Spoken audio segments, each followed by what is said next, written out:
Uh, Good morning, Sarah. Unless you're in Norway, then it's 6 p.m. Yeah. So, how was the travel experience? I would have liked one more day between Denver, Utah. What the heck? Between Denver and coming here to Norway, but um, yeah, I mean, travel delays. Still made connection in New York. Overnight flight, slept a few hours on it, and then more or less, it's always like sometimes when you land in Europe and it's 5, 6, 7, 8 a.m. That's not the best. But I Yeah. got here. It was 1 p.m. when we landed. The passport control was slammed. It took an hour. So by the time we got anywhere, it was like 3 or 4 p.m. So at that point, you just finish out the day and acclimate pretty well. So I got a full night's sleep last night, and we've been working setting up the competition today. I'm at the venue now. Show you guys. So we've just been setting some stuff up over here for the comp this weekend. There she is. Can you hear us? She look,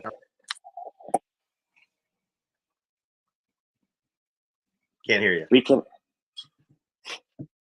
Try now.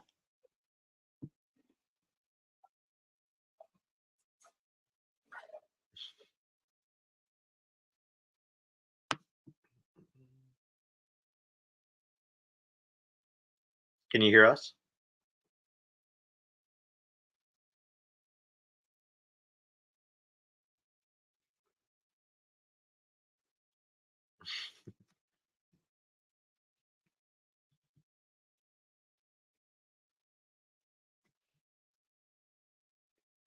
Don't know whether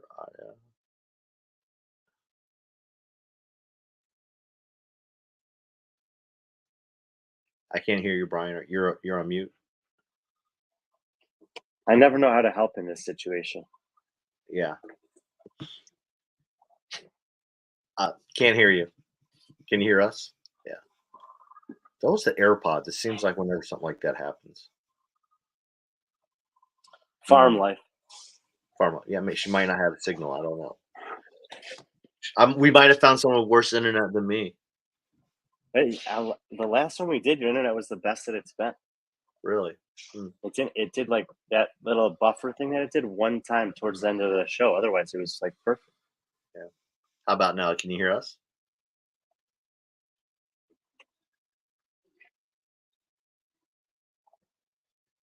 I was watching an old movie on the plane ride over, and there was like one of the characters had a daughter, and he always told her like, don't say and stuff, and it became like this kind of running thing throughout the movie. And then I've been thinking about the little words that I add on to the end of sentences. Whoa! Turn the lights down here. Setting the mood. Setting the mood, I guess. Still looks good here, though. Yeah. Sorry for the problems we're having with Caroline. Tanya, you said we're sitting. I wonder what he did to fix it. Maybe Sevon got him something. I think Sevon got him a new laptop. I think that's I think that's my problem. But so if the laptop's the problem, it's not really the internet, right? No. I've spent a lot of money on the internet. I upgraded it and everything. How about now? Can you hear us, or can we hear you? She messaged me. I don't know how to make it where you can hear me. Disconnect.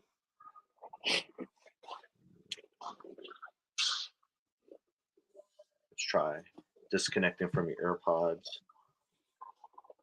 All right. Well, I'll let you try that with her. And in the meantime, give me something to talk about. Yeah, Dave's been plugging along. He's been plugging along on those interviews. He did Rosema. That's why I'm wearing this in honor of Jack Rosema. But it shocks me, like, he interviewed Rosema. Rosema was obviously at work, in uniform. Oh, okay. And I haven't.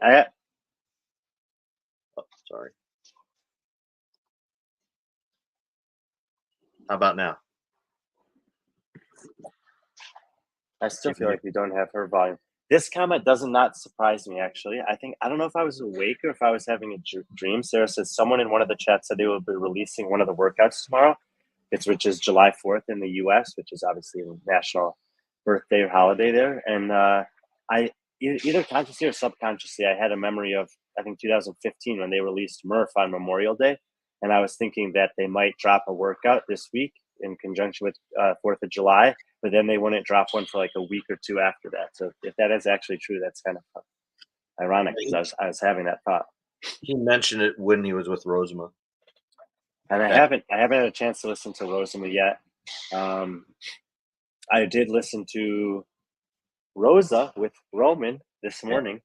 I couldn't believe some of the first questions that Dave asked. I haven't watched that one yet.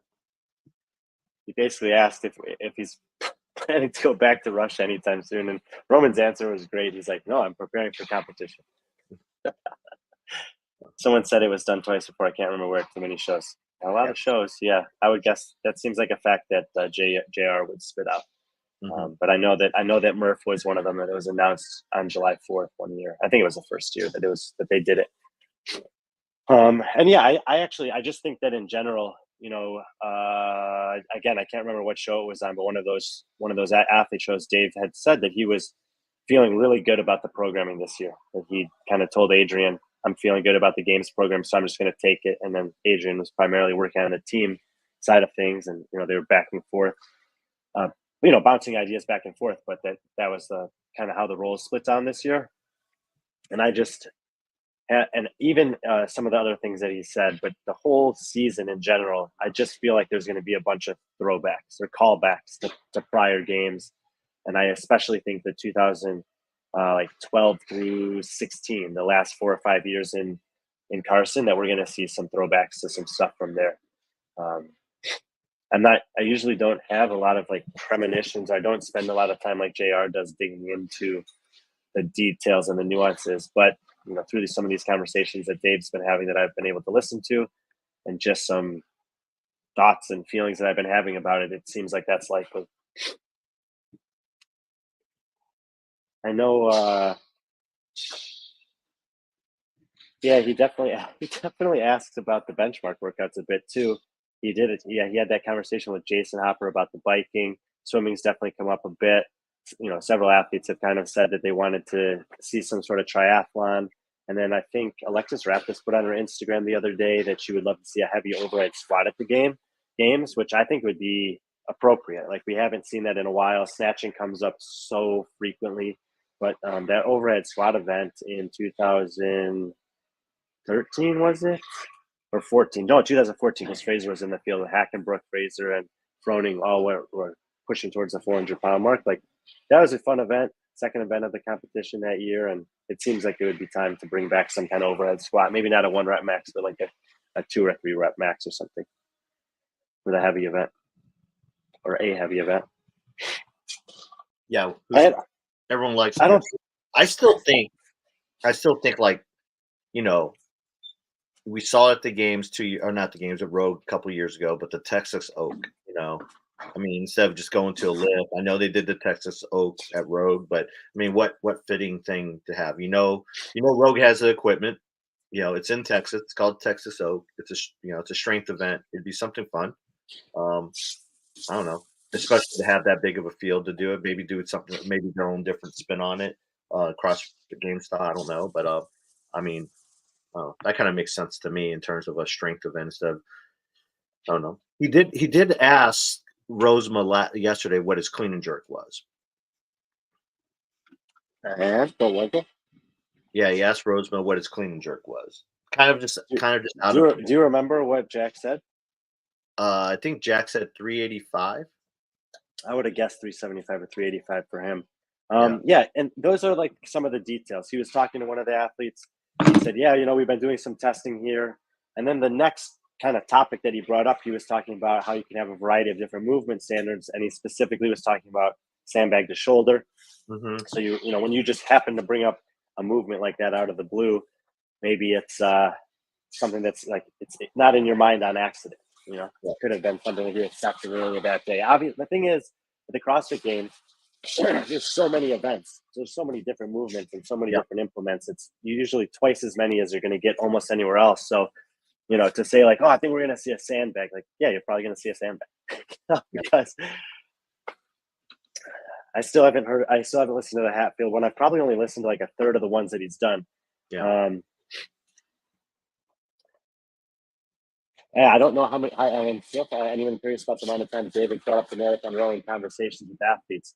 I don't know. I did listen to one where he brought it up, and it was he said that he tested it twice before deciding to program it in the games. Patrick, you and I actually talked about the marathon row like last week, just randomly, and I kind of said I don't think I would ever do that. And then Dave's done it twice, and I'm thinking maybe I should do it. Like, I wouldn't do it again. I would. I mean, I did it one time, but I don't think I could do it again.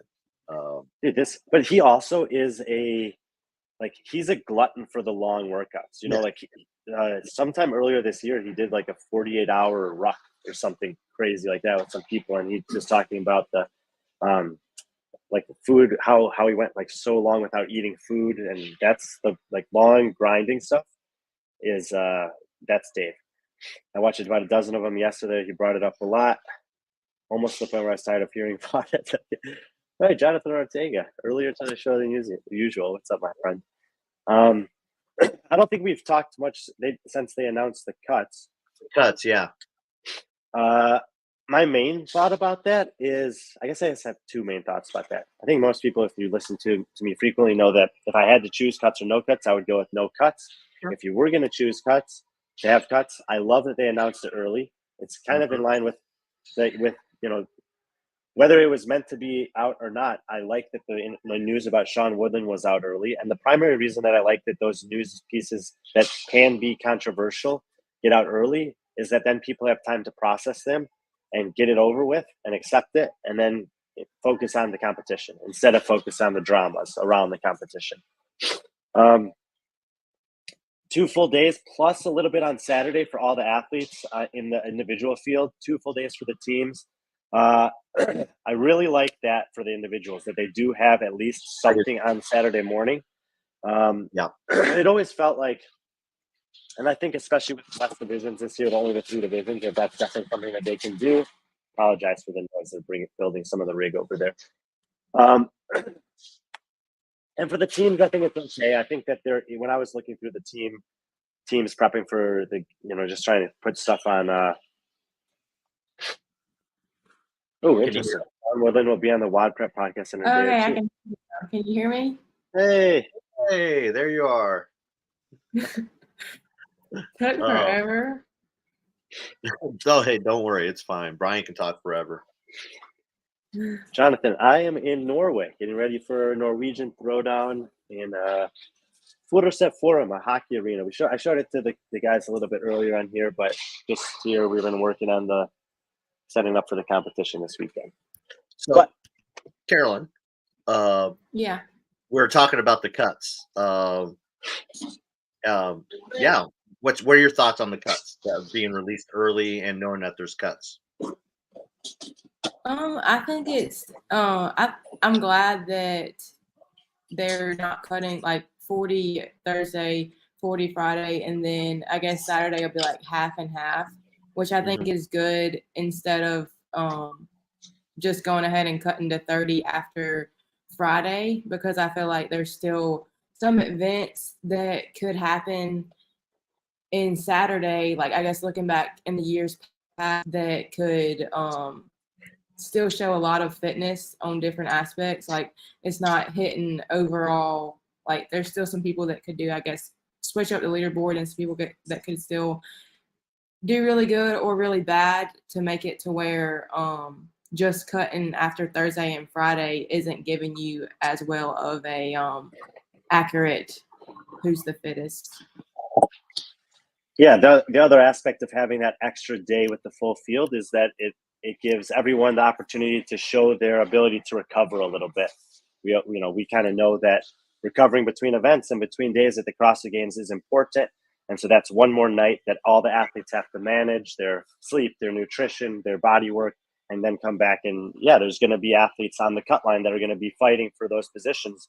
And if there's 1 or 2 workouts on Saturday morning, you know, even if you're in 26th, 27th place, that's an opportunity, because usually the points are real tight, like 17 through 27 after 2 days. And sometimes we see athletes, like I think Chandler Smith missed by 1 spot 1 year, Sam Cornway missed by 1 spot 1 year. And sometimes maybe one workout can make all the difference in terms of an athlete who has potential to make a big move up on the, you know, the last day of competition, to just squeeze in after maybe a slow start. Yeah, I agree. Yeah, how close were you on that cut on the 40 to 30 last year? Do you remember? So 40 to 30, I was pretty on the cut, and I don't really know the exact point difference, I guess. Yeah. But it came down to that last workout in the Coliseum, the Helena, whatever. Yeah. And I ended up winning my heat. And I'm not sure what I came in overall. I want to say it was somewhere around 15 or 16. Yeah. Your But top 50. it definitely pushed me into making it to Saturday, like, for sure. If I wouldn't have been at least in, I think, the top 20, I don't think I would have made it. I'm not sure the exact point differences. Yeah. Did you feel that pressure, like going into that final event? Obviously, Jarrett was back there with you. What did he say? I mean, or did you just know he didn't have anything? You got to go out and do it. Yeah, I mean, he's definitely good with like the mental aspect and words, but like he didn't really have to say anything. He was just like, this is basically he was like, this is an all CrossFit workout. This is your thing. Like, this is what you do. Like, this is like, you do CrossFit. So like, this was like it wasn't like a bike ride or like, you know, something odd object. This is like an all CrossFit workout. So just go out there, do your thing, and everything will fall into place if you just go out there and do what you know how to do. And you finished 16th in that event, so you're right. But you also finished 16th place on the bike ride, so bike ride wouldn't have been so bad either. Yeah. We caught up. You and I caught up after one of the workouts in Knoxville this year, and we had talked about how you had such a good performance right out the gate on that running workout. And you know, you kind of told me, you're like, yeah, I know I don't look like a runner, but I run really well. And when I was going prepping for this and looking back, you did have good finishes on both Helena, which had those intervals of running, and the 5K run. But the story that you told me about where you do a lot of running, kind of where you live, was interesting. About like you have this space and this hill. Okay, you want to tell us a little about that? Yeah, so we just built the new like barn gym on the farm now. So, but before the games last year, I was still, whenever I would run from where we were, had all the equipment or whatever, it was still a pretty gradual hill each way, whenever from going from the gym backwards, or even if I just went on like a 3 or 4 mile run, just like zone 2 or something out in the country, because I would just run on the road because it's not really much traffic or anything like that. But like the country roads are literally like this. So like whenever I saw the hill, the little bitty hill at semis, I was just so excited for it, because I was like, I literally run hills every single day, no matter if I'm running a 200, 300, 400, whatever. I was like, I run a hill, so I enjoy it. And hills can just crush people in running when they don't practice on them. I remember I did a half marathon when I was in college, and towards the end of, like, in mile 12 of 13, there was this pretty steep hill, and I had practiced running in hills for soccer practice, and there were people just walking up the hill, walking backwards up the hill, and I just passed like hundreds of people on this hill. So it's a nice little advantage to have, just in case it shows up every once and again. Oh yeah. And I mean, my background is softball, so I guess like they were just like, she's probably good at sprinting, but probably not long distance. Well, I was going to bring that up. I was going to bring that up because you said you don't look like a sprinter, but your softball background, you have, I believe, 5 career triples, and I believe you're a lefty slap, right? Yeah, I was. and that's hard. If people that I know, I'm getting into the people that don't know softball. I'm speaking her language right now. But if you know anything about softball, being a lefty slap hitter, I mean, you're known as a singles hitter. You're running out. You're basically running out the box and slap hitting it. Think if you think like Ichiro, but they're known for just getting on base. But to have 5 career triples as a slap hitter, that's saying a lot. That's saying that you can get around those bases pretty quick. So when I saw that, I was like, this girl has some speed and good and being able to turn and just maneuver. It says a lot. So I don't know. You say you don't look like a runner, but the stats will say otherwise. Thank you. Caroline, I'm going to be honest with you. I was talking to Patrick a little while ago, and I said, you know what? For a 2-time games athlete, even I don't know that much about Caroline Stanley. And I know I can look at your games profile and see some stuff and whatever. But, Sarah, let's just take it back here. Sarah Cooper, where is Caroline from? I'm from Reidsville, North Carolina. Which is that near Greensboro? Yeah, it's near Greensboro. I actually went to college in Greensboro. It's like 35 minutes north of Greensboro. So that's like north central North Carolina-ish. And the first time that you came across my radar was because you went to a CrossFit gym that a few other well-known games athletes went to, which is College Hill CrossFit, which is in Greensboro. And if for people who don't know, the Brittany and Allie Weiss and Haley Adams also, I don't know if there was their first gym for all of them. They also trained at that gym at some point. I think, are you younger than all of them? You're pretty close in age to Allie and Haley. Yeah, I think Haley may be a year younger than me. Allie's a year older than me. So I think I'm right there in the middle. And when you were training there, were any of them also training there? So no. Haley she was going to Tennessee, and then Allie, she was there for a little while, but it was before she had got back into like training to compete. She was kind of just, working out. And so no one was there really whenever I was trying to make it to the games. I mean, and it's kind of, I don't know if it's just random or whatever, but all 4 of those are young women that have been pretty good at CrossFit. So it's kind of cool that you guys all had like this little origin from that spot. I actually I dropped in and did one workout at College Hill CrossFit in 2017 or 18, I think, during regionals. Brittany and Haley were there, but you did make it also to the Teenage CrossFit Games. Was it 2017 or 18? I haven't made it to the Teenage CrossFit Games. No? What was I looking at? You're looking at like 2017. Too fast. Yeah. But as a teenager, you were already competing in CrossFit. You made it to the age group quarterfinals. My fault. Mm-hmm. So it's funny you mentioned that, because that was literally like I started CrossFit a month before the Open, or like I didn't even know what the Open was. Like I had just like started CrossFit because one of my friends was like, hey, like you're competitive. Me and my dad are doing this just to like lose weight and stay in shape. Like you should come try it out. And I was like, okay, I'll try it out. And I went to my first CrossFit class with her, and I was literally like addicted. And then like, so I joined, and then like the next month it was like the Open, which I had just learned about, but I was like, okay, I'll sign up. And I literally had like just started CrossFit.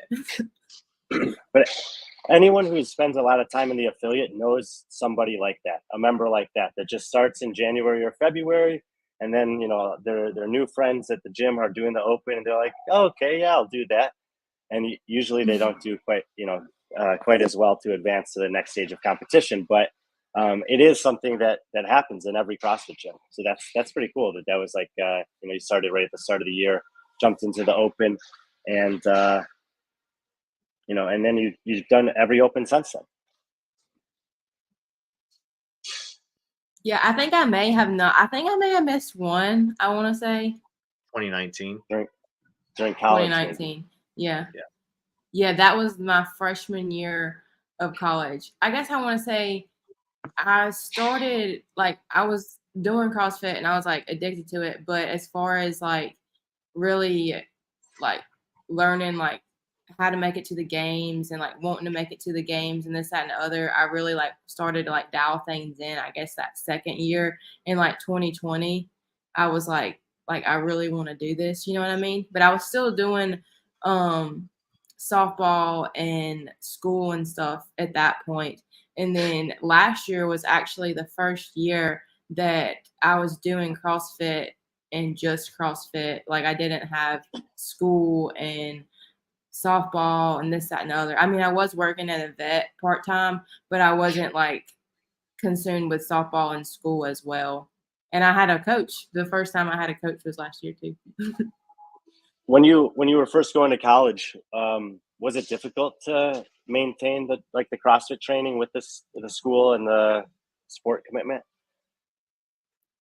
I want to say like my first year of college, I wasn't doing as much. Like I was doing a lot of training with softball as well, but I was kind of just doing like one class of CrossFit, maybe a little like 30, 45 minutes of extra work. And then I was just doing like school and softball workouts and softball practice. And then it started like my sophomore, junior, and senior year, I was getting a little more serious into CrossFit. So I would like wake up at like 5 a.m. I would go to CrossFit and then I would come back, go to like my 8 a.m. or so class, and then I'd have a break and I'd go back to the CrossFit gym and then I would go to softball workout, softball practice, and then I would come home and like homework, sleep, and then do it all over again. So that's a really full day, and that's usually a good thing for a college student. Stay out of trouble. Oh yeah. Yeah. Well, one thing is like the open season or the game season starts basically right when CrossFit, softball season starts. And Oh yeah, like quarterfinals. Yeah. I want to say 22 years in a row. Quarterfinals was literally in the middle of softball season, and like I'm pretty sure I know one of the we had. I know one of the years we had an away game. So, and the quarterfinal workouts are like certain ones are due by a certain time, certain days.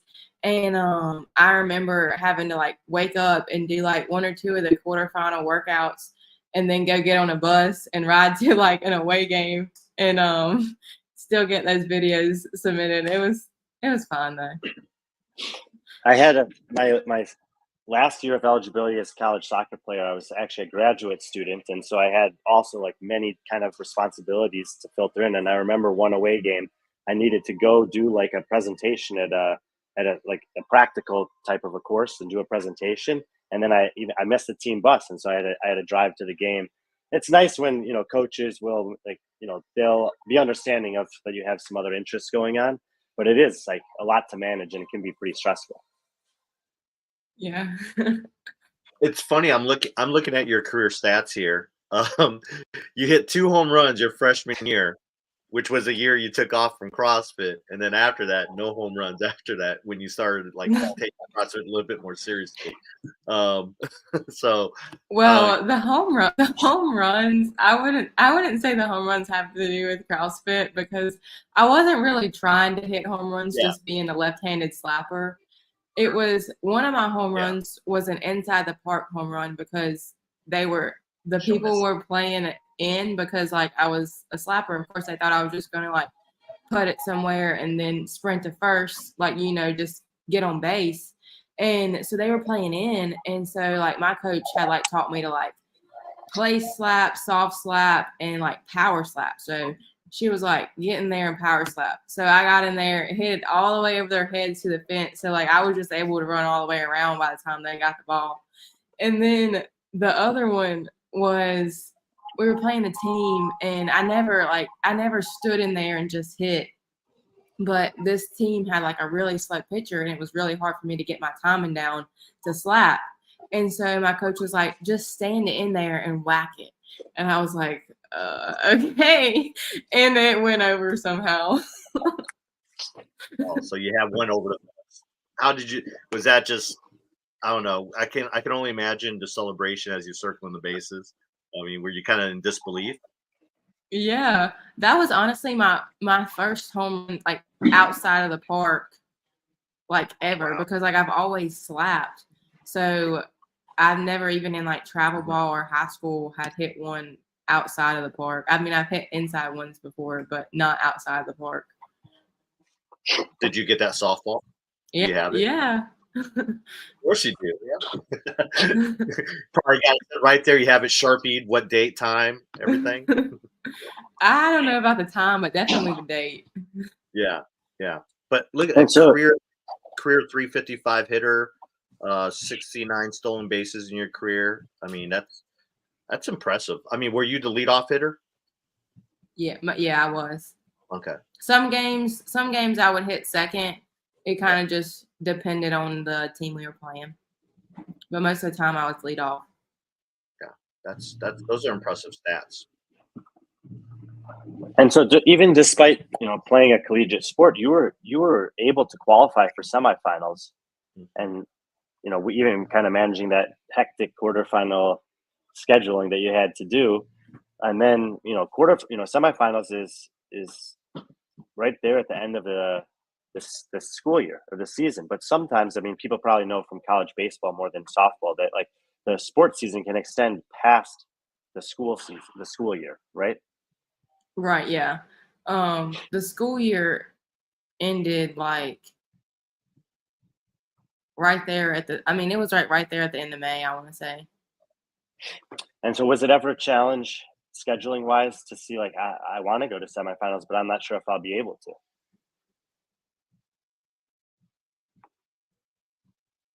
I'm sorry, you broke up on the last part. No, was there ever any concern about being able to go to semifinals because of any collegiate commitments? Yeah, actually, one of the years, I can't remember if it was my first or second year at Granite, but we were right on the cusp of making it to like like past playoffs and everything. And that tournament would have been the same time as or like it would have incremented right there around semifinals. And I mean, it didn't affect any. Like, I still was playing to the best of my ability, but we ended up not making it. So I was able to go to semifinals. But if we wouldn't have, then I definitely wouldn't have went to semifinals because I had already committed and made it this way through the season. I wasn't just gonna leave my team like that if we wouldn't have. Prioritize the team sport over the individual sport. Right. Well, education actually, because were you on scholarship? I imagine you're on full scholarship or partial. We were actually D3, so I was just on academic, not athletic. Gotcha. And those 2 years, those 2 years at the Granite Games, especially for someone who has, I would say you were committed to CrossFit, but a lot of the people you're competing against at a semifinal stage, they're kind of in a period of their life where they're probably more focused on that. And you had pretty good results. Like, I mean, I would say they're respectable results. I think you were 12th and 9th in those 2 years. And was the fact that you did, pretty well there part of what contributed to you wanting to take it a little more seriously? Yeah, I mean, I was wanting to make it to the games either way. Like, I knew I was just I had committed to college and softball, so I was just doing the best I could while doing both. But I knew no matter where I finished at Granite Games those 2 years, I still was gonna try my best. Like when I finished college and school and everything like that, or softball and everything like that, that I still wanted to give it another put my effort or focus into CrossFit full time. During college, besides the games season, did you do much in the off season in terms of competition? I didn't really. I want to say I did. I might have did Crash my freshman year. Was that the first year that there was Crash? 2020, the October of 2020. Okay. So that would have been my sophomore year. I think I know I did that one. But as far as other competitions, I don't really think I did any. So these athletes that like when Patrick's scrolling through this list here, we see some pretty good athletes: Christia Ramo, Ariel Lowen, Mal O'Brien, Emma Carey, etc. This is like kind of the only time during the year that you got to compete against athletes of that caliber in live competition.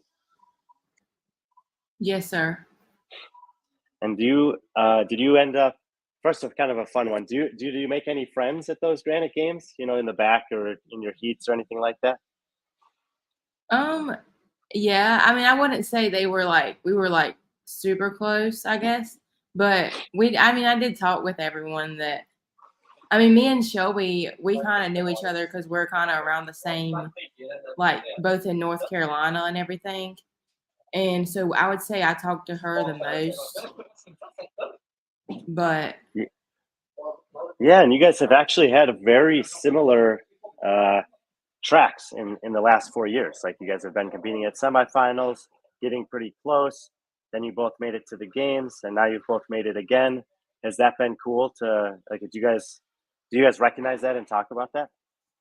yeah, we do talk about it in person and everything, how everything's fell into place, and we're kind of similar. Well, we were kind of similar athletes as well. Like strengths and weaknesses, I feel like, to an extent. So it was kind of cool. Us both making it last year was definitely special. And then again, this year it just puts another emphasis on it. When you're at you guys still with those, what? Oh, your first year at Granite Games, again, that was the year they only took 5, and you finished 12th. And kind of Vinceletta, who was a games athlete, I believe in 2020. Was that correct, Brian? And then some of these other athletes that finished behind you: Amy Morton, Emily White, Caitlin Sanders, Shelby Neal, Amy Ferreira, Jesse Harper, who are games athletes, on teams. Paige Powell. It's an impressive list when you look at it. That your really first major competition, and you finished 12th. I mean, that has to be positive when you look back at that after that weekend in Minnesota. Did I give you some confidence? Like, yeah, I can do this. This is something I want to do after I finish softball. I mean, I can hang with some of the best athletes. Oh yeah, it definitely gave me momentum and a boost to keep training and everything and want to go forward again. Even though I was still in school and doing softball, I was still gonna make the effort to try again the next year. And then that year I also was like one spot in the last chance qualifiers, but it definitely gave me some momentum.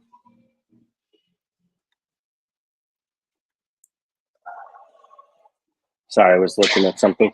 When you the one year that you came there, and both Mal O'Brien and Emma Carey are in the field. You're young, like you're like 22 years old or something at that competition, and they're 17 years old, and they're basically beating everybody. When you see something like that as an athlete, a competitor, what does that do to your psyche or your competitive drive? Because I mean, I could imagine that it could be motivating. I could also imagine that it could be discouraging or deflating.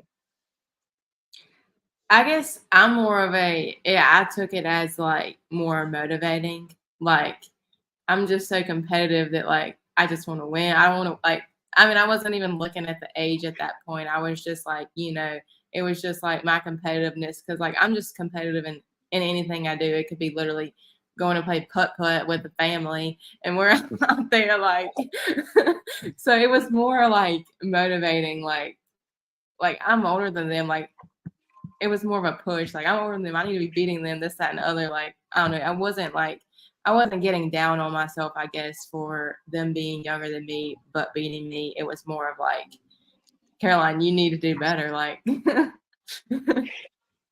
Is there, in all of the competing that you've done, has there ever been a time that you've taken the floor with an athlete or in a heat and asked yourself whether or not, or either like been in like starstruck by an athlete or uncertain about if you could hang with the heat that you were competing against? Yeah, definitely multiple times there's been workouts where like I'm like, I guess it's more of a workout, like I'm not confident in my, like I don't feel as confident in myself in that workout. And I think that like everyone in the heat or this, that, and the other is just gonna like smoke me, and then I come out and actually beat people that I thought were gonna beat me. Surprise yourself a little. But I think Yeah. it's normal. I think it's normal. I used to swim pretty competitively, and I was, it's just like nervousness, but it's also exciting. And then usually once the clock starts, you just kind of do your thing. Yeah. It's definitely makes you feel good whenever you have those kind of nerves and I guess things going through your head, and then you prove yourself wrong. In the first 2 years that you did semifinals, when you did not qualify to the CrossFit Games, would you still watch the CrossFit Games that summer? Yeah. Not every single. I don't think I watched every single workout, but I definitely watched like the final heat of all the women. No, there's something about the way you said yeah that made me laugh, because I've talked to some athletes and they're like, no, I don't want to watch. It's just going to make me mad that I want to be there. And there's others that are like, no, yeah, I'm watching and it's just firing me up to train for next year or whatever. So I didn't know if there was somewhere in between for you. Hey, you got a friend here, by the way. Jared Smith. Caroline is one of the most competitive people I've ever met. And he knows a lot of competitive people. Jared doesn't know what he's talking about. That's not even the real Jared. That's someone, a fake one. That's a fake one. Do you remember in either of those years, 21 or 22, seeing an event at the CrossFit Games and thinking, man, that would be really cool to do? I know there is, but like I can't think it off the top of my head. So it must not have been that cool, right? But I definitely was watching. What was it?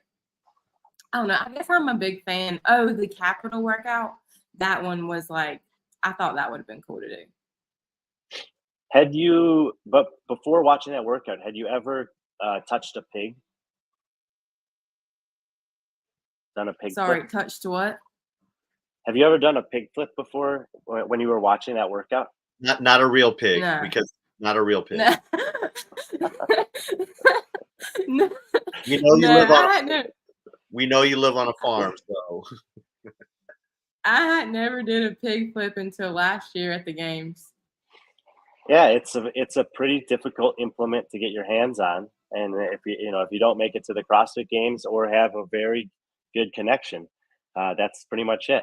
You might be able to find a flip sled. JR has got some flip sleds now, and they had them at Wadapalooza. But yeah, the pig's pretty tough to get, and that workout, even though a lot of the athletes got through the pig flip in maybe 10 to 20% of the total working time that the workout took them, it did do some damage to some of those athletes that made the run a lot more hard than they were expecting. So, and as a runner, I was wondering if you would and specifically watch that workout and thought of it. So that's cool that you brought it up. All right, so then you get to year three. You get to year three of the semifinals for you, and everything kind of changes. Instead of having 4 semifinals, they have 2 semifinals. It's a bigger field, and there's twice as many spots available. Obviously, you would know that you were I was pretty close to 10th in the last 2 years of the semifinal I was at. When they changed the format was that encouraging or motivating you in any way, or was it like, doesn't matter, I'm just going there to compete and win regardless of what the format is? No, it was definitely more. It was motivating for sure. I I wouldn't say like, because I had never made it and like it was just like a confidence thing. I wouldn't say that I was like going in there thinking like, oh, like I came in ninth, 10th, like this, I should be able to do it, this, that, and the other. Cause no, like it was only two fields, but like you just said, the same amount of people, this, that, and the other. It was just only two events. But I just felt more, I guess I felt more prepared having Jared as my coach, and doing a programming just makes you feel more confident in yourself, as well as having him there to go before and between every event, going into every event, just telling me the things that, sometimes it's more mental than physical at a competition. Absolutely. I remember the first time I heard an athlete say that. It was Rich Froning, probably 10 years ago, and I thought he was full of it. I'm like, come on, dude, you're just fitter than all these guys. But he was saying, no, the mental game matters, and of course he was there doing it, and I have no idea what they're doing and what it takes to be elite at CrossFit. Would you say that is the biggest advantage of having a coach is during competitions as opposed to during the training or the run up to competitions or the off season? I think it's amazing to have like during both, but like if I had to pick, like definitely during competition, because like you just have so much going on through your head and overthinking things, and like just having him there just to like be your like voice and like lead you through everything is very, very beneficial. Because like, I mean, anyone can go and like, go in the gym and train this, that, and the other, and it's good to have him to work on. Like he knows all my weaknesses and this, that, and the other, and can put them in there. But like I'm gonna like you're gonna work as hard as you want to work, like in training and outside of season and this, that, and the other. So like I feel like that that's not gonna change anything. But like on competition day, it's a whole different ball game, because I don't know, you just get in your head sometimes. How did you how did Jared how did you and Jared end up connecting? Because at the time he was at CompTrain up in Boston. How did a Boston coach end up finding a little girl from North Carolina? Actually, at Granite Games the second year, the owner of College Hill, she was there with me, and she knew a guy that worked at CompTrain, Hmm. and she knew that I didn't have a coach and everything, and so she was actually talking to him between like a few of the events or something like that, and was telling him, because he was there with another athlete, and was telling him like about me, and I didn't have a coach and this, that, and the other. And so then he went back and was telling, I guess, the people at Comp Train, and that's whenever Jarrett reached out to me after Granite Games, basically. Yeah. I think at that Granite Games wasn't Brittany and yeah, Brittany and Allie were there too, competing on the team. And I think the following year wasn't it? I believe Allie and Brittany and you didn't you guys do final workouts together Um, up in CompTrain? so this was actually last year, Oh, that's not the year I went to Granite Games. Allie came with me to Boston last year for quarterfinals because I was already with Jarrett. hmm And Brittany just came for like to help her video and everything like that. But because she was doing the team qualifiers, because she went team last year. But that was actually last year. that's right. When you did start working with him, in addition to the mental side of things, did you guys make any changes in terms of how you managed nutrition during competitions? Yeah, so well, actually after quarterfinals last year, I started working with Mike from M2, me and him had talked about, like, you know, he has like a thing about nutrition, this, that, and other on competition days. But actually, after quarterfinals, I reached out to him at M2 and wanted to just like work on things because I had never like really tracked food or anything like that. And so I just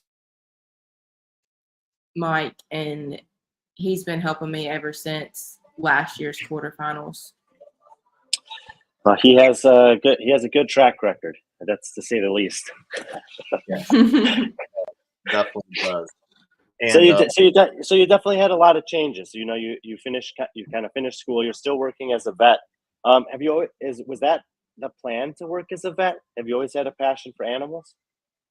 So the plan, yeah, I have, but the plan, so I got basically all my prereqs to go to vet school. So like my plan was to apply and go to vet school after I finished undergrad, but I just liked CrossFit too much. And then I made it to the games this past year, and I was more into CrossFit than going to vet school to be the actual vet. So I've just been working part-time as like an assistant.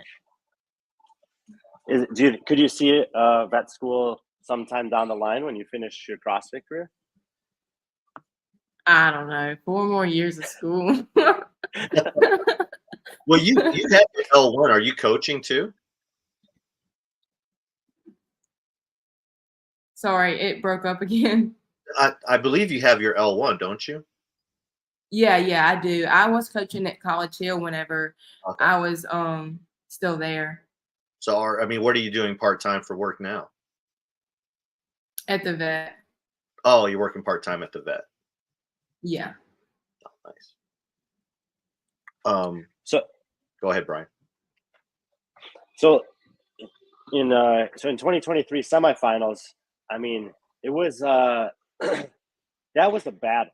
Like the fight for the final couple of game spots on the women's side really came down to the last day, and several athletes were within a few points of making it. You were one of those athletes. Do you remember the conversation that you and Jarrett had before the final workout with the bike and the toaster bar and the sandbag, and before you went out onto the floor? Yeah, so I was obviously on the cut. I never made it before. I had just had a terrible event, so I was pretty upset for a little bit of time. And then we're going into the final event. He was good on my mental side or whatever. Like I was pretty confident in that event. Like I didn't have like anything about that event where I was like, oh gosh, I'm worried, like the sandbag's heavy or like the totem bar, this, that, and the other. So it was basically just go out there, and it's literally the shortest event of the weekend. So it's just full throttle, you can do it or whatever, just like you've done in practice. And that was basically the game plan. Like I didn't have nothing to lose. I was either going to go I didn't really have anything to lose at that point. I was gonna go full send and make it or whatever. Or if I didn't, then I wasn't going. So either way, I don't know. It was kind of like nothing to lose on the line. And I was in lane 10. I was in 10th place. My softball number was number 10. So he was kind of like implementing that back into me. Like he was like, okay, it's bottom of the 7th, like you're tied up, like and like he was kind of doing that, which was very neat and good. He's really good at coming up with stuff like that. So it was good.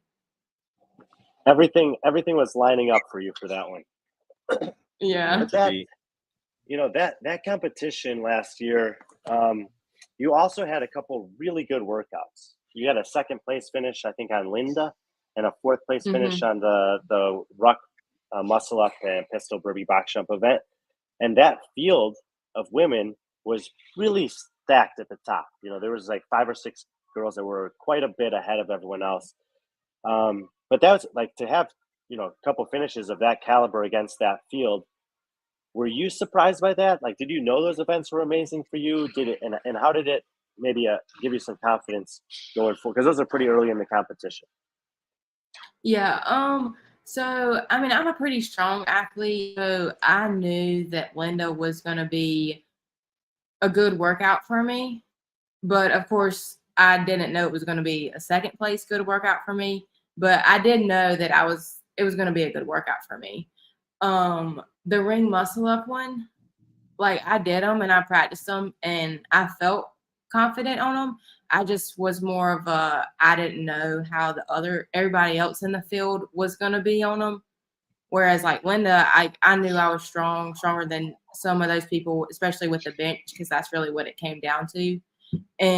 But with the muscle up one, I knew a lot of the other athletes in the field were really good at gymnastics, and so I knew that I didn't know it was going to be a fourth place finish. I knew I could at least probably get like top 15 or so, but I wasn't really sure. And then you mentioned that you had that bad workout on event number 6. What was the sticking point on that one? I failed a seated legless rope climb. So, like everyone else, that it's not a movement that you can just bounce back and do another rep. So I had to like stand under the rope and rest for a good minute before I could even attempt to do another one. And that can be a really difficult spot for an athlete to be in mentally. Do you remember like having a kind of a fear or a panic at all during that, or were you able to stay pretty calm? I mean, I was definitely, I guess, I was in upset, but I didn't really, in the moment, I was more just like trying to get through it. But then afterwards, and knowing, because the leaderboard hadn't changed, but like my place was on there, and like I knew how like bad I did, so I was just kind of waiting on the points to like see where I moved or whatever. So I guess I was just like more upset and disappointed in myself. I just wanted to tell you this. All these questions that I'm asking you, you always do kind of bring it back to yourself, which I think is really a good thing. There's so many things that can be distracting, whether it's other athletes, the judges, the crowd, all these, movement standards, whatever. But I really have enjoyed hearing how you're always kind of bringing it back to you. It's pretty cool. So when the weekend ends, and they announce your name there to make it to the CrossFit Games last year in Orlando, do you remember any particular feelings surrounding that moment? I was like in shock because like I've dreamed of this for like so long, and like ever since I like wanted to start giving this CrossFit thing a go. So like it's kind of like when all your like dreams come true, and like everything is just like emotionally and all just like happen. You find out that you made it. It's just like I was in shock. I didn't even believe it for like a solid 2 weeks. Like I was like, "There's no way."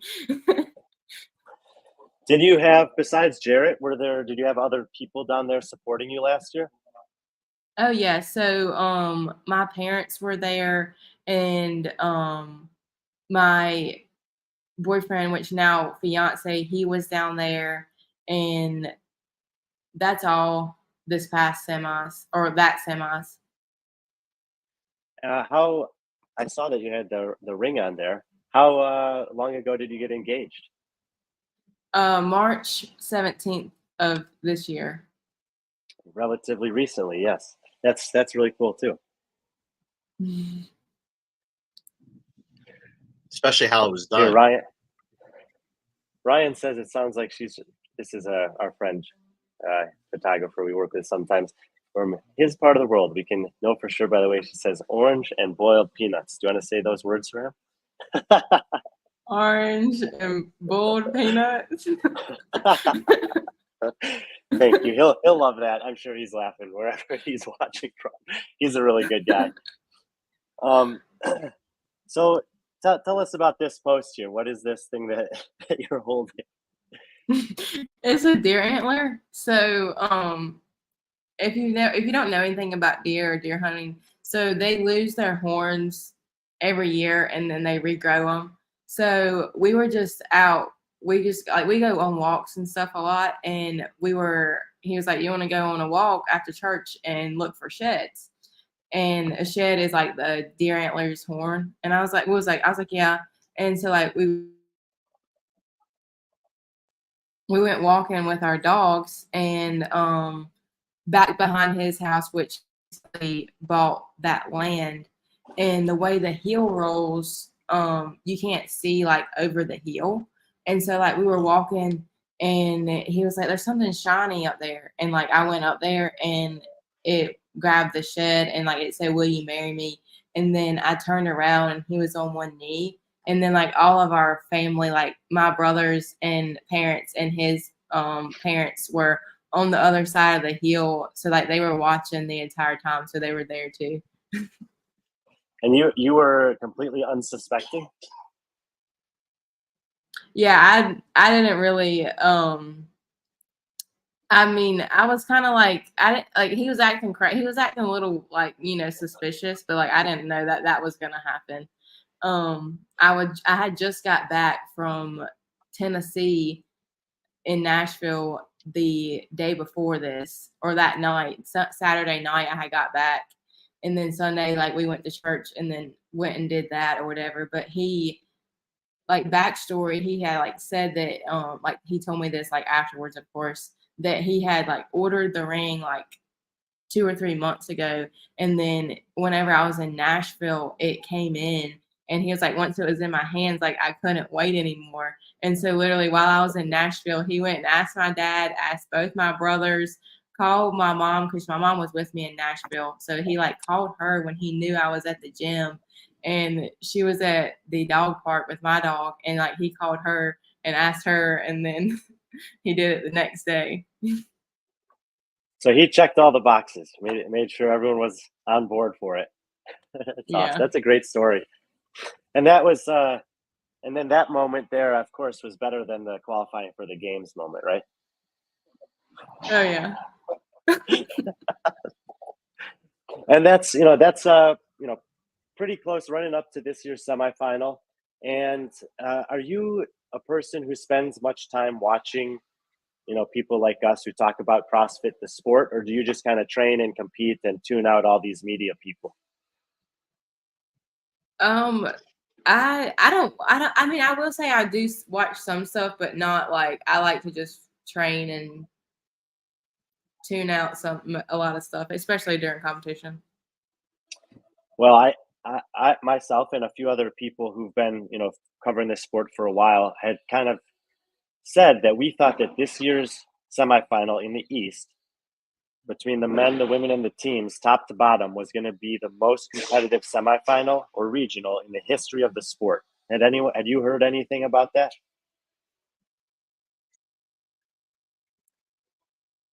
I think maybe I cut out. PC, can you hear me? Yeah, you cut up a little bit, but I heard the part where you were like the male and the female side was going to be like the most competitive semifinal the East was.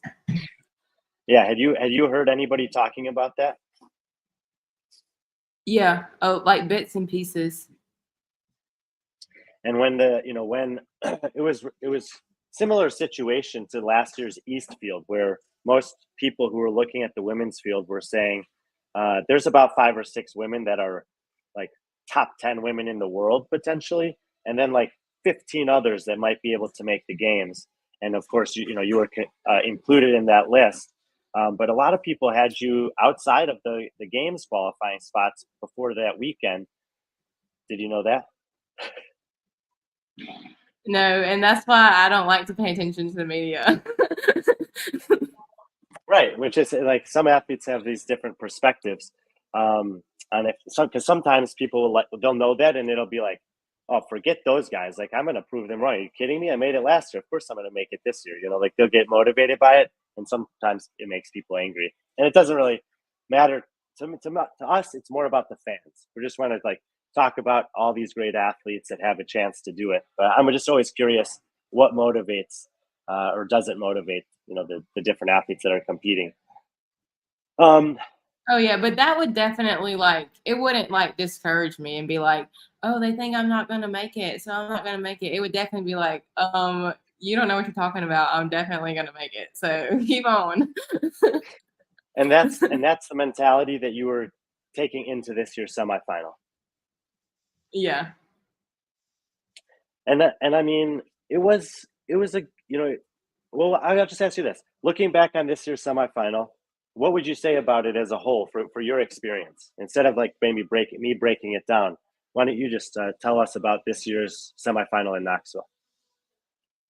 Like overall, or like me personally, like the For, yeah, workouts for me, or like yeah. Was it an up and down weekend? Did you feel pretty good throughout? Were you nervous you weren't going to make it at any point?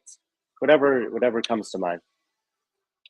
yeah. So I felt really good on the whole weekend. So I mean, of course, Friday went really good for me, with a fourth place finish. And then Saturday with the what was first? The front squat double and a workout. I mean, there was nothing I was was disappointed in my efforts on that one. It went pretty good for me, and it didn't my score on the leaderboard was fine. The third workout, the legless rope climb workout, went really good for me because I've been obviously practicing those because of what happened last year. And I did way better than I even did it in practice. So I was more pumped about that workout than I even was first the first workout getting a fourth place finish. I was way more happy with the legless rope climb workout. And then going into Sunday, I was in a good spot. I mean, I know I'm not the best rower or handstand walker, but I didn't think it was going to go that bad. So after that workout, I was kind of like set up for the same exact position I was in last year going into the final workout. And Jared does like he always does, is mentally getting me ready, like just he's like, you've been here before, like you literally did this same thing to yourself. Like, I mean, I only did it to myself, so you literally did this last year. So I mean, he was like, well, actually we had the snatch event to do, and I was able to get some points and come back up a little bit on the leaderboard for the snatch event. And then I was still going into the final workout outside of the top 11. And that's whenever he was basically still like just telling me, basically he was like, where would your headspace be? What would you be thinking if you'd already did all 5 of the workouts and the handstand walk row one was last? He would say your head would be in a different, like you would be in a different place right now in your head because you hadn't had that workout or whatever. So like he was just really there for me and everything. So I was just going into the last workout like I did last year, knowing that I had been here before and that if I just executed it the way that I know I can, as far as like my physical abilities and how I did in practice, then I would end up where I'm supposed to be at the end of the day. If I just do what I'm supposed to do on my part, everything will fall into place. And when you crossed the finish line for that one, did you feel like you had done that, executed well? Yeah, because I was going to break on the lunge, but I didn't break on the lunge. So that was a win for me. Yeah, I mean, absolutely. It's definitely risk. Looking back at all the semifinals, that's a risk. There were some people that took that risk and it paid off, and some people that took that risk and it didn't. When they, and then when they lined you up there, obviously there's, the final heat and then the second heat. What was your level of confidence that you'd made it for a second time or not? So I was honestly, I felt like I had made it, and I felt more like I had made it this time than last year, honestly.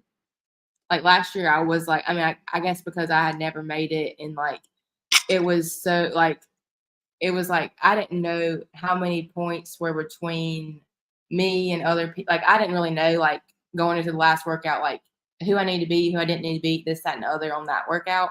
But this year, like I felt like if I like beat certain people and this, that, and the other, then like I was okay. And so I wasn't sure at all. Like I wasn't like, okay, like I know I made it like this, that, and the other, but I was a little less anticipating whenever we were waiting. In this picture, are you looking at, do you know what you're looking at? Yeah, I'm thanking the one above.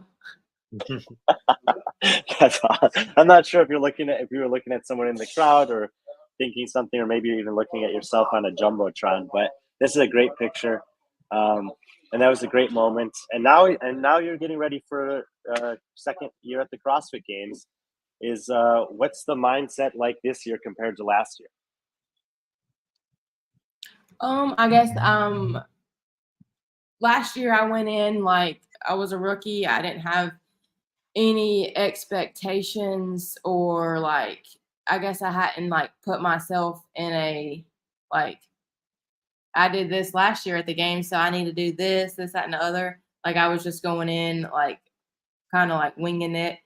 And this year I feel like I've been there before. I know like no, I don't know what's going to be thrown at us, but that like basically anything can be thrown at us. And I guess I have a little bit more confidence as well in myself. So I guess that's kind of more so how I feel going into this one. If you had to pick one or two things, and it could be a movement, it could also be, confidence, like you said, that you've made a big jump forward in over the last 12 months, what would those be? It would be legless rope climbs. Yeah. Well, maybe legless rope climbs show up a lot in elite competition, so it's definitely a good thing to have confidence in. I think that in the last couple of years, CrossFit has started calling those expensive reps, especially when they're talking about a judging like a no rep. And those are, whether it's unbroken handstand walks or legless rope climbs, these things that, if there's unbroken set of anything really, where if you fail, it costs you a lot. Do you remember having a favorite event at last year's CrossFit Games? Favorite event?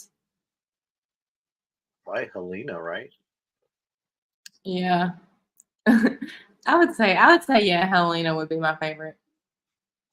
I mean, I talked to a couple athletes, especially if you're a heat winner, but there's just something different about running outside and then running into the Coliseum, especially when you're in the lead and you're the only one, you're the first one coming to that Coliseum, and you just, I was talking to Sahar Kaya about this, she's like, it was a special moment because she won her heat and she just run in and just everyone would, right when you run in, everyone just cheering for you.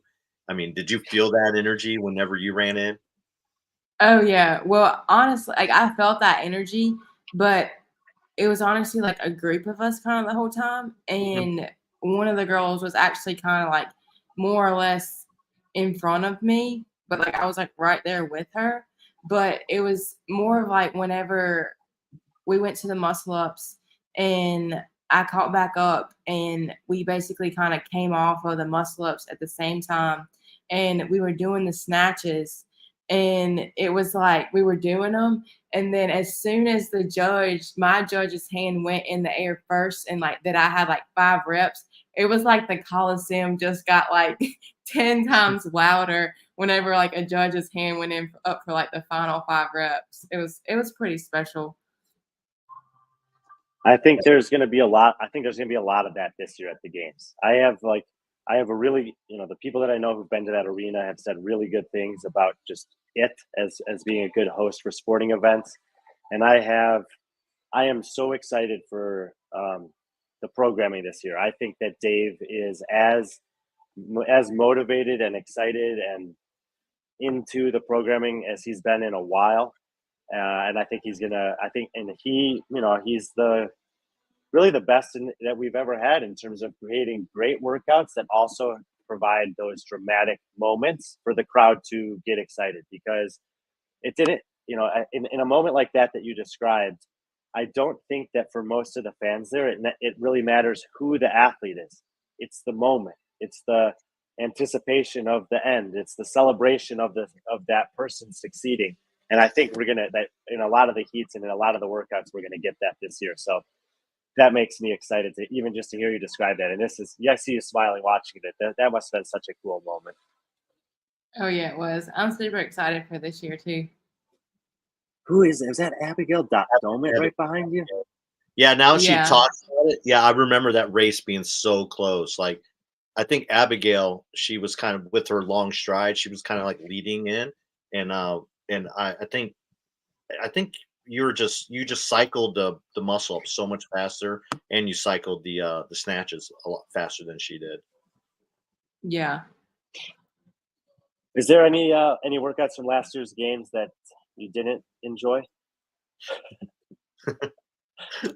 Are you asking because is there one like people didn't enjoy? No, I don't know. I thought it was a funny question.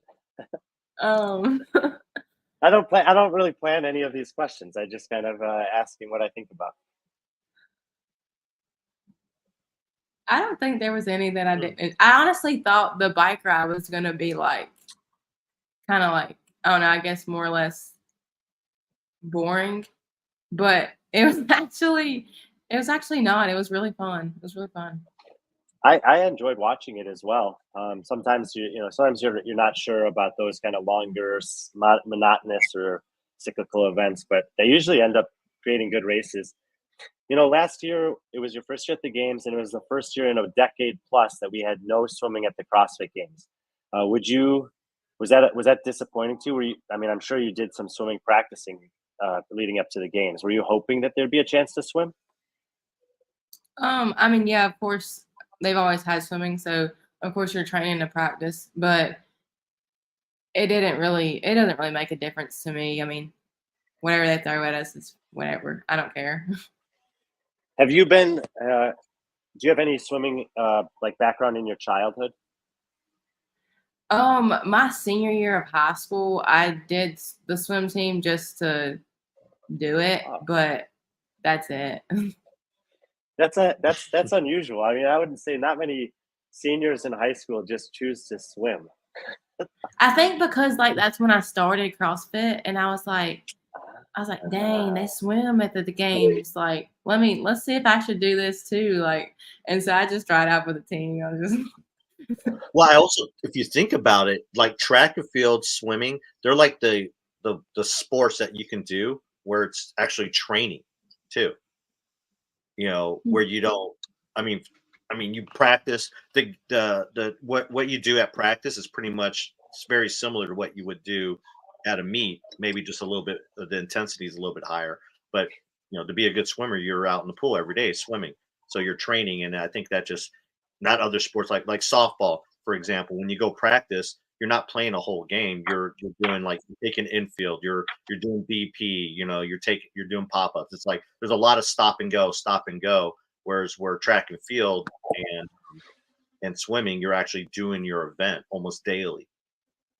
right. Like CrossFit. That's true. That's Like, true. I mean, you do CrossFit every day to practice for the CrossFit Games. You swim every day. It's interesting. I mean, you probably didn't think of that at the time, but No. Have you been swimming consistently ever since then? No, not ever since like high school. No, because I don't think I swam really at all during college because I was already running around like a chicken with my head cut off. And then I started back, I want to say, like once I graduated a little bit. I don't ask a ton of athletes about swimming, but I think that because everyone like elite CrossFitters, they all have different experiences. Some of them grew up doing it. Some of them started doing it when they started doing CrossFit, and some of them only started doing it when they became good enough to possibly be competing in competitions that actually have it. But my perspective on swimming is that if you can swim, it's going to supplement your training, no matter how good or bad you are as a CrossFitter. Would you agree with that? Yeah, I would, because it's like a full body workout as well. And so like I feel like as far as like just recovering and like your joints and like mobility and like even like your endurance and like breathing routines and this, that, and the other, just doing swimming and learning how to swim and be able to swim for certain distances or intervals or this, that, and the other, it's just going to be beneficial to like your overall fitness and health. PC Roger is telling me that we gotta close down the arena for the evening. Okay. Well, I have some things I wanted to ask Caroline. Here's I don't think you've seen this, Brian, but No, I'm excited. You have me in anticipation. Pull it up. She said she doesn't have much experience with the pig. I think like you and Colton Mertens are the only two people I've seen that do this. But you're probably the only two people who have access to hay bales. So. Oh yeah, we got plenty of hay bales.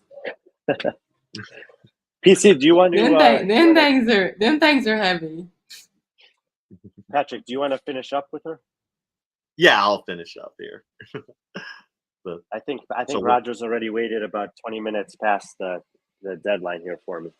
Oh geez, Roger can wait. No, just kidding. All right, well, we'll let you go, Brian, and then I'll close this up with Miss Stanley here. So thanks, Brian. Well, okay. Thank Caroline, you. great talking to you, and congratulations on the engagement. We'll see you in August next month. Thank you. Okay, see you guys.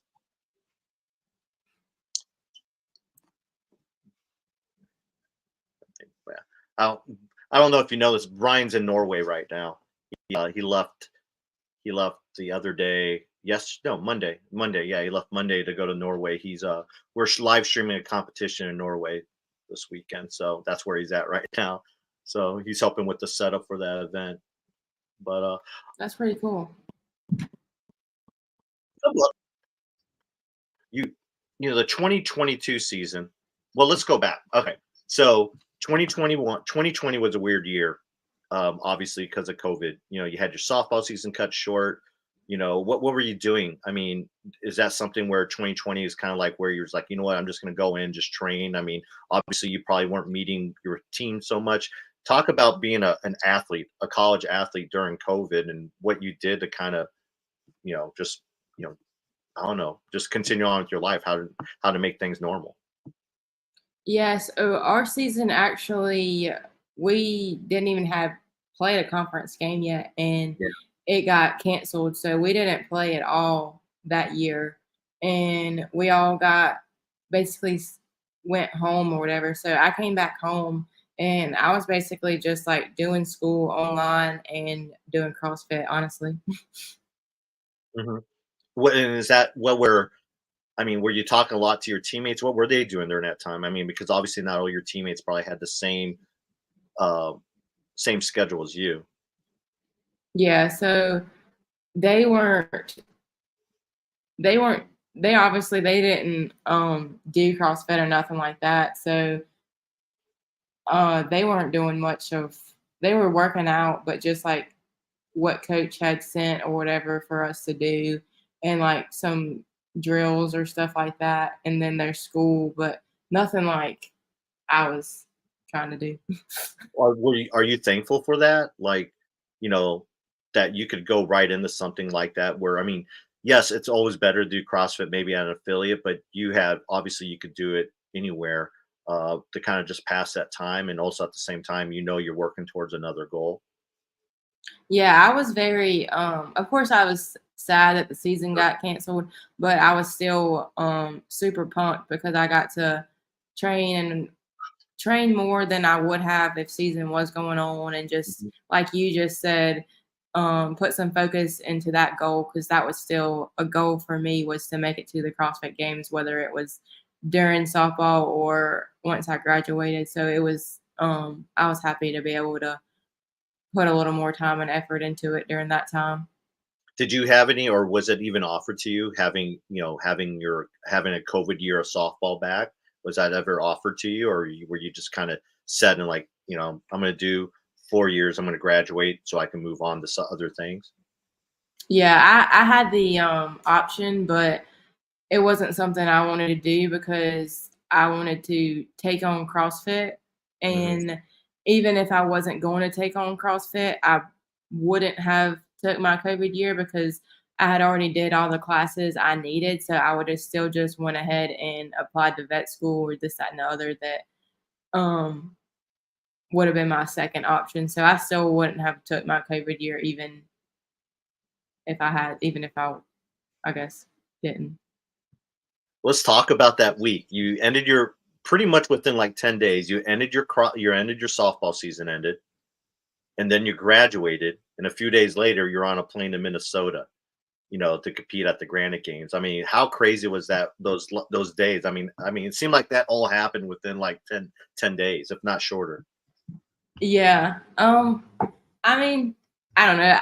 Honestly, like my whole like college and sophomore years was super busy and I was always on the move, on the run. So it was just a day in the life of Caroline or however you want to put it. That's crazy because I mean, those are all major things. Like softball's obviously been a part of your life for so long, and then it just Right. kind of ends. And then, college school's been a part of your life for so long, and that kind of ends.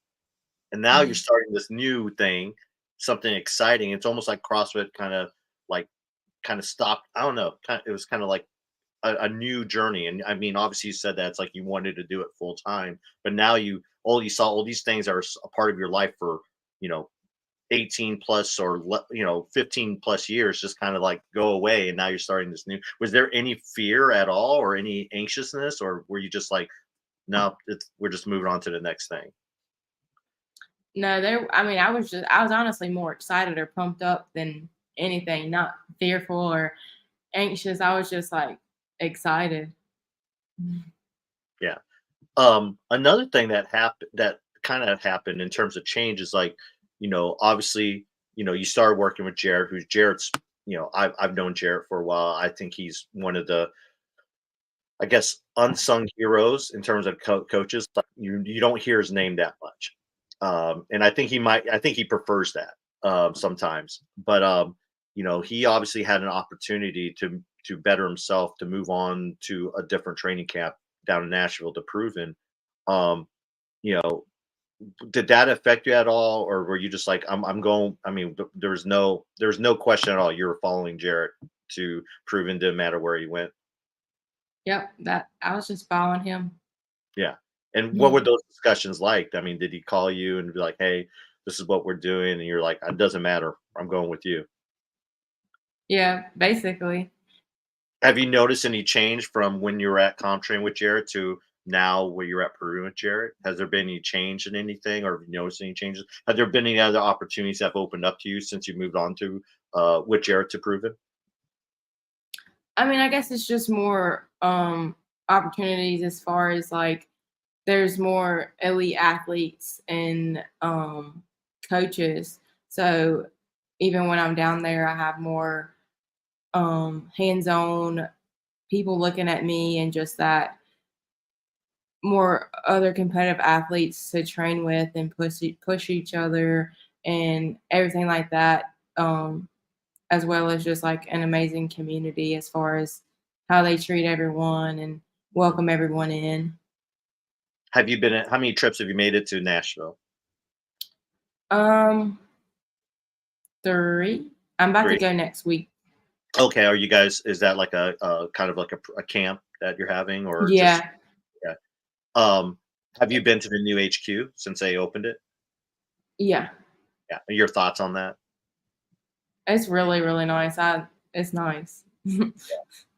Have you had any interaction? I mean, obviously, there's been some news with Proven with them bringing on Kiefer, which is very similar to what they did with Jared and bringing athletes on. Do you know any of those athletes that they're coming on, or have any experience with Kiefer? Or I mean, have you reached out to them, or have any of them reached out to you regarding like how to deal? I mean, you've dealt with it, or any interaction?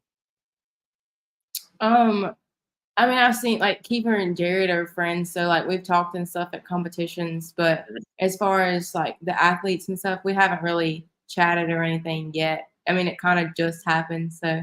Sure, sure, definitely. And I'm pretty sure you'll see some of them. Well, mainly probably yeah, you'll see some of them next week when you start there. The other thing I kind of wanted to ask was, regarding, you know, the future. I mean, what it looks like. I mean, is North Carolina home? I mean, obviously your fiance's there. And is that's home? You don't foresee see yourself moving anywhere to kind of like train full time, and you're content with just kind of like having that remote coaching. Yeah, I am. I'm a homebody, and um I enjoy having being like able and the opportunity to go to Nashville whenever I would like, and that it's Mhm. just like it's only a drive away because it's only like 7 hours, which isn't a bad drive. So No. I enjoy being able to remotely be trained or whatever in my own uh barn, and then be able to go down there whenever I would like to. It's just I'm a homebody and I enjoy being with the animals, my family, and this, that, and the other. So, but I do like going down there to train with them as well. I would never up and move and live down there. Hmm. Yeah. I mean, have you had a chance to train with Tia at all? Yeah, How how we all did quarterfinals together. How I mean, how intense is that? Do you catch yourself at any time, whether it be training or during quarterfinal workouts, looking over because last year you didn't compete against Tia, you didn't, and here you Right. are, you're training with her alongside her. Do you catch yourself? Because obviously you said you're a fan of the sport as well, that you watch and you know who Tia is, you know what she's capable of doing. Do you catch yourself going or pinching yourself like, wow, I'm training right next to her, or you just like, or is that just like one of those things where, hey, it's just another day in the gym? Oh no, yeah, I do because she's like amazingly fit. So it's just like, dang, I'm working out beside Tia right now. Does she offer any advice to you? Because it seems like every time I've seen her with training with other athletes, especially in a training environment, that she's almost like a coach. That she'll offer like advice, or she seems very open about giving advice or communicating with other athletes that she's training with. I mean, has have you noticed that with her? Oh yeah, she's helped me a ton on different stuff, especially at quarterfinals. Some of those movements she was helping me to critique my movement and make it better. She's very helpful. Yeah, I mean, do you see a situation where when she's done competing, whenever that might be, where she just kind of moves into a coaching role? Yeah, I can see that. Her and Shane Yeah, just kind of like. together. Yeah, I mean, that'd be cool because it seems like she really has the mindset down. I believe, like she has that mentality that other athletes. I mean, you have coaches, and you talked about with Jarrett. Jarrett really, he has that mentality. He's really good at it. But I think athletes who become coaches, they have a different. They can relate probably better than maybe just if someone who's only coached. Right. You know. Well, I think that's it. I mean, yeah, we're really looking forward to seeing you this year. You know, it should be fun this year. Like Brian was saying, we're really excited about the workouts this year. I mean, I think tomorrow, they should be announcing one of the first workouts. I think Dave mentioned that when he was talking to one of the athletes. Has Dave reached out to you yet to set up an interview? Not yet. Are you excited about the prospects? Have you talked to Dave before? Yeah, I'm super excited. Yeah. Do you have like a question kind of lined up for him because he's given athletes like the a chance to ask him any question they want. Do you have a couple lined up? Not yet. He hadn't Not yet. reached out yet, so I don't. I'll think about it. I'll be thinking about it soon. Yeah. Well, thanks for taking time. Sorry we had a little bit of mix up there at the beginning. I'm glad we figured it out. But yeah, it's really cool to have you on. Really excited to see what you do at the games this year, especially your second year. Really excited to see what you do with the rest of your career. And want to thank you again for coming out. Thank you for having me. It was a lot of fun. Yeah, well, appreciate it. Did I amaze you with my knowledge of softball? Yeah, you know a lot. I used to work in a I used to work at a D1 school as a sports information director, and softball is one of the sports that I've known really well, and yeah, and then in college I dated a softball player, so That's pretty cool. yeah. Well, thanks for coming on. Again, look forward to watching you at the games, and I guess we'll see. Oh, when are you gonna get to Texas? That Monday, the 5th. Okay, yeah, the Monday. Okay, and I think check-in's Tuesday. Yeah. Yeah. So, okay. All right. Well, sounds cool. Well, we'll see you in Texas. And congratulations on semifinals, making it to the games. And we'll talk to you soon. Thank you. See you in Texas. All right. Oh, well, ladies and gentlemen, Caroline Stanley. That was someone I really wanted. I know me and Brian really been wanting to talk to her for a while. Brian actually got a chance to talk to her, not on air, kind of off the record type stuff at Syndicate in Knoxville.